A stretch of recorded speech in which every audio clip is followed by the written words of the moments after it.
Hello, friends. Today we will discuss our next topic. The topic is doctrine of eclipse. In the last lecture, we have discussed about doctrine of severability. So both these doctrines are related with each other. Doctrine of severability. So we'll take a quick recap. Doctrine of severability actually applies on the laws which are inconsistent with the fundamental rights. Okay. So if any part of the law, if it is inconsistent with the fundamental rights, only that part which is inconsistent shall be declared as void, or shall be uh, you can say not be enforceable. The rest part shall be enforceable. Okay, so we will subtract the illegal part, and the rest part and the remaining part will be enforceable. So that is doctrine of severability. Now what is doctrine of eclipse? So doctrine of eclipse actually, so there is one difference which you need to understand between doctrine of severability and doctrine of eclipse. So doctrine of eclipse, so I'll write first the topic. Doctrine of eclipse. So doctrine of eclipse actually applies to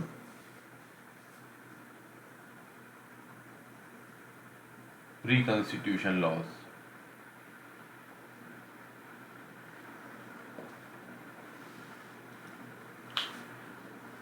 In the last lecture, in doctrine of severability, we have studied that it is actually Article 13, which says that the those laws which Parliament has enacted, or the legislature, state legislature even implemented to the extent of inconsistency with the fundamental rights, shall be declared as void.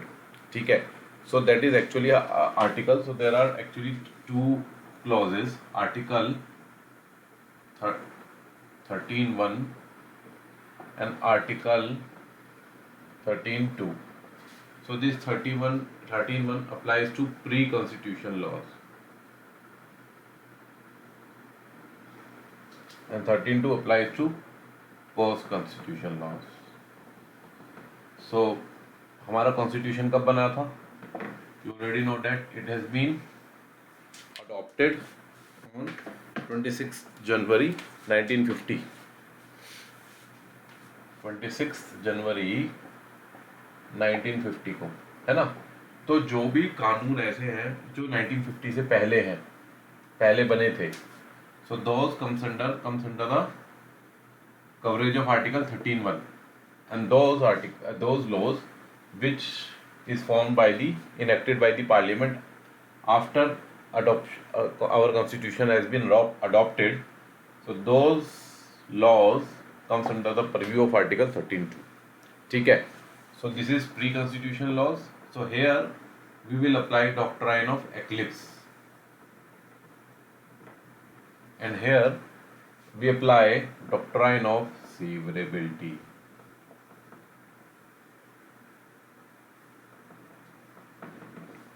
So it is specifically written in Article 13.1 that all those pre-constitution laws, so they will be in if so the part which is inconsistent with the fundamental rights or with the part third shall be declared as void, है ना? Only that part. So it is specifically written to the so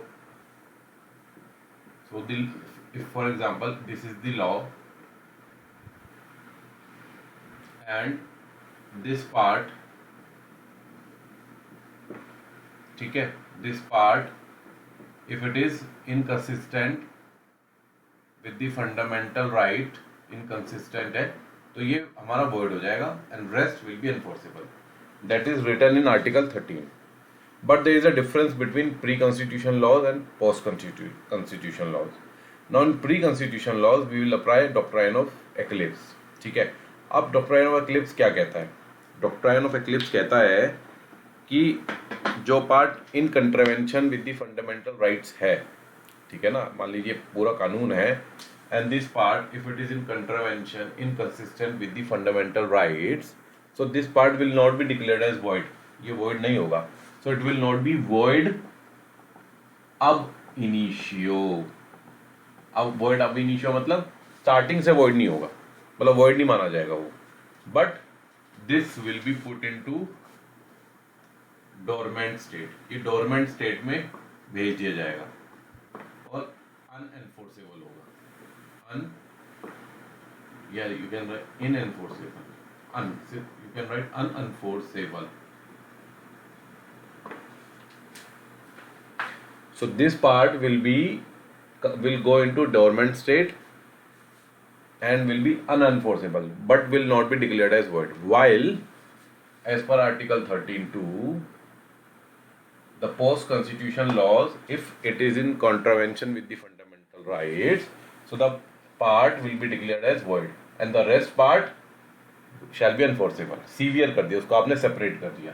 but इसमें क्या होगा, इसमें भी आप separate कर देंगे, तो ये पार्ट आप सेपरेट कर दीजिए, ये पार्ट लेकिन void नहीं होगा. Rest part shall be enforceable, but this part will not be void. That is the difference between pre-constitution laws and post-constitution laws. So this law, this will be, so this will be declared as void ab initio. ये initial से ही void हो जाएगा ab initio, but this will not be void ab initio, not void ab initio. ठीक है, so you can write not void ab initio.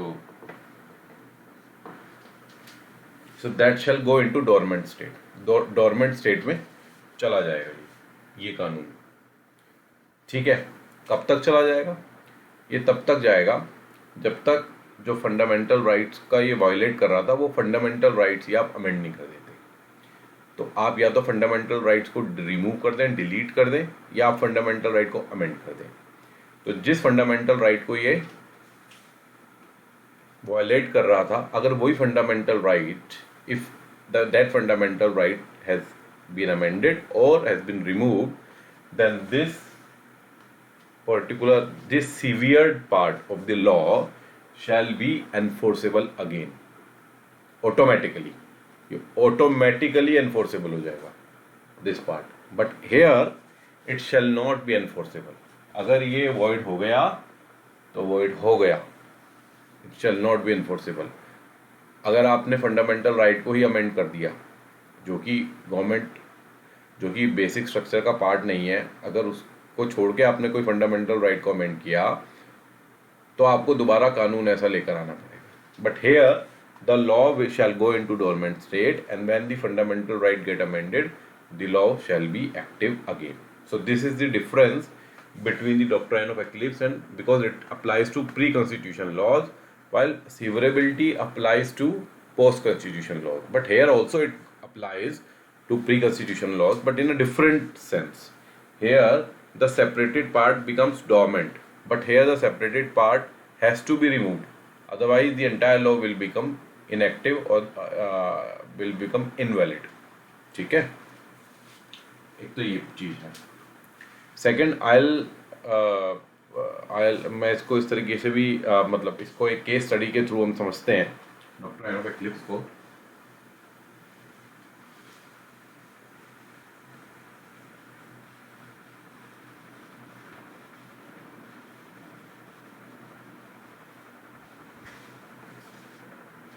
Actually British government ने, क्योंकि 1950 से पहले की बात कर रहे हैं, एक CP, central provinces and Bihar motor vehicles act, है ना, 1947 I suppose, I don't remember the exact year, but ये act, so this act was implemented by the British government before 1950, and this act was challenged in Bhikaji Narayan versus State of MP in 1955 in Supreme Court.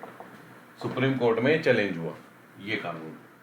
Actually ये कानून में क्या था, इस कानून में state government was acquiring the Motors business, the motor vehicle business on its own.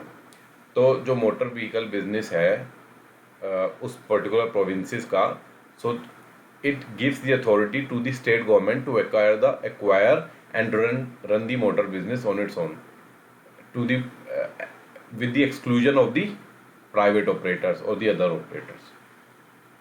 So state will run the motor vehicles, or state will acquire the this motor so this business, so state will run to the exclusion of the private operators. तो ये challenge हुआ था 1955 में Supreme Court में, CP Berar motor vehicles act, ठीक है। इससे पहले क्या हुआ था,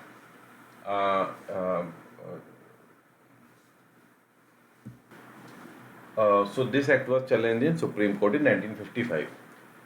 तो मैं आपको ये बता दूं कि जब ये एक्ट जो था जब पास हुआ था, तो when the constitution came into force in 1950, so this act becomes goes into dormant state, है ना, डोरमेंट में चला गया क्योंकि प्री कॉन्स्टिट्यूशन था, तो डोरमेंट में चला गया, ये इनवैलिड नहीं हुआ, वर्ड एबिनिशो नहीं हुआ, डोरमेंट स्टेट में चला गया।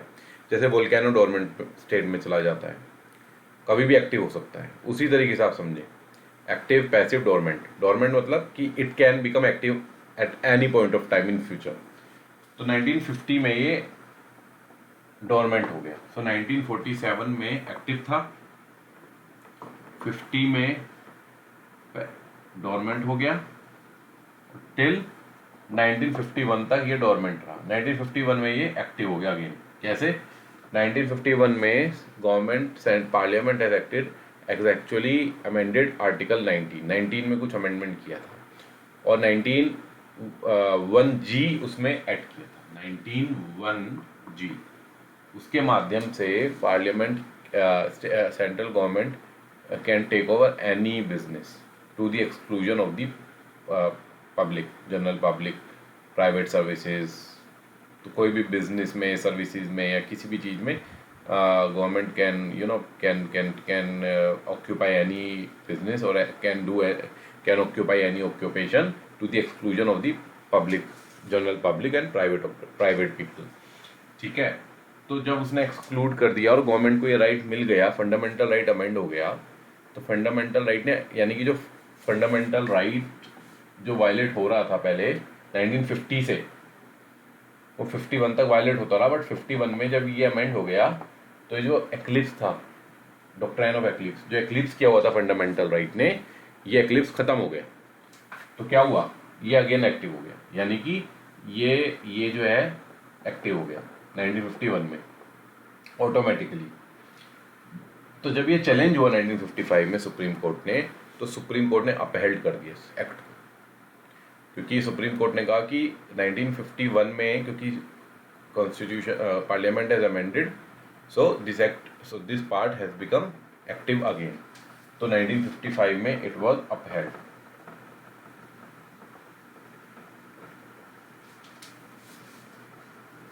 ठीक है, तो यही डॉक्ट्राइन ऑफ एक्लिप्स है कि तब तक वो डोरमेंट रहता है जब तक फंडामेंटल राइट का एक्लिप्स लगा हुआ है, और जैसे ही फंडामेंटल राइट का एक्लिप्स खत्म होगा, अमेंड कर दिया तो एक्लिप्स खत्म, एक्ट बिकम एक्टिव अगेन, ठीक है।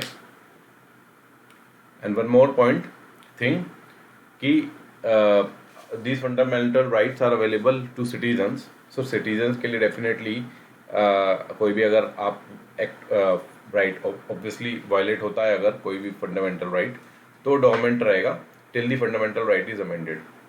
सो नॉन सिटीजन्स के लिए आप जानते हैं आर्टिकल 19 इज नॉट अवेलेबल, है ना, freedom of speech and expression is not available. So for non citizens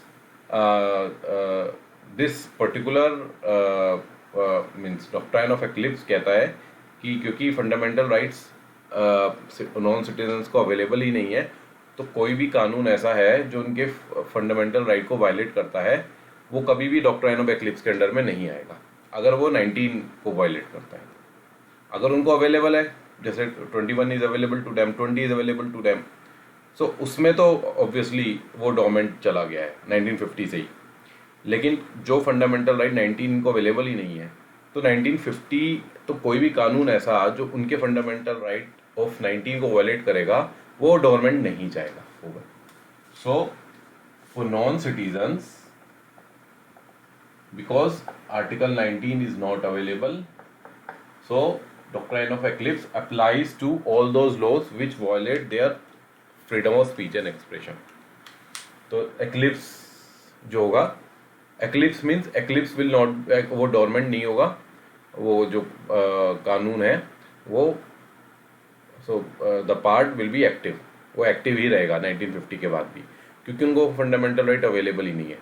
केवल एक्लिप्स उस फंडामेंटल राइट के लिए है नॉन सिटीजन्स के जो उनको अवेलेबल है। Fundamental right should be at least available to them, then only this doctrine of eclipse can be applied. ठीक है, तो ये एक इम्पोर्टेंट पॉइंट था जो which I want to mention. ठीक है, so this with this doctrine of eclipse, तो ये बहुत ज़्यादा इतनी डिटेल में समझने की ज़रूरत नहीं है, इतना बहुत था जो मैंने समझाया। नेक्स्ट लेक्चर में I will take doctrine of harmonious construction, that is very very important because that has already been asked in the last year civil services mains. ठीक है, 2019 it was asked. I will study the doctrine in detail. So अगर आपको मेरा lecture अच्छा लगा हो तो kindly मेरे को मोटिवेट करने के लिए मेरे चैनल को सब्सक्राइब करें, सब्सक्राइब करना ना भूलें, इसको लाइक करें, और मेरे वीडियोस सेक्शन पे जाएंगे तो आपको बहुत videos, I have uploaded around 80 videos, आपको बहुत सारे वीडियोस मिलेंगे। So I try to upload more and more videos with giving you full content, full information about that topic with a difference, जो आपको गूगल करने पे इजीली नहीं available होगा। मतलब ऑब्वियसली कुछ टॉपिक्स में आपको मिल जाएगा, बट बहुत एग्जांपल्स मैं ऐसे कोशिश करता हूँ देने की जो आपको जनरली नहीं मिलेगा। ठीक है, तो आप मेरे लेक्चर सुनेंगे तो definitely you will get enrich, your content will be enriched, and definitely your knowledge has, मतलब you have some edge definitely over other IAS aspirants. ठीक है, okay, so I will thank you.